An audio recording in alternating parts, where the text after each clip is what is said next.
Nilinaw ng Commission on Elections na posibleng maharap sa kaukulang mga kaso ang mga nagparehistro ng higit sa isang beses para makaboto sa susunod na taon. Yan ang ulat ni Luisa Erispe. Nililinis na ng Commission on Elections ang listahan ng mga botante para sa 2025 national at local elections.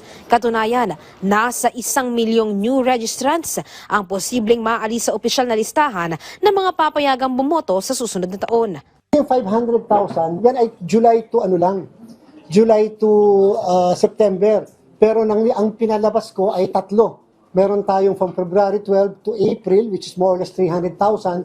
Tapos April 16 to July 14, mga more or less para mga kulang-kulang 200,000. So, ibig sabihin yun ang mga kinakailangan tanggalin lahat sapagkat sila ay double or multiple registrants. Kapag napatunayang 2 beses nagparehistro ang isang bagong botante, pwede pa siyang maharap sa kaukulang mga kaso, lalo na kung ito ay sinasadya.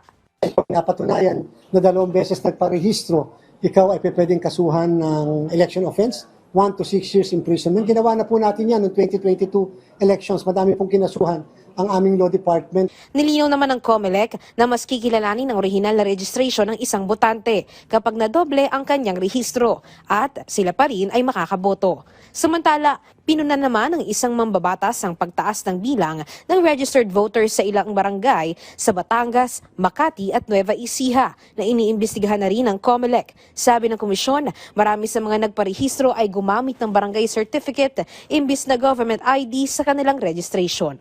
Luisa Erispe para sa Pambansang TV sa Bagong Pilipinas.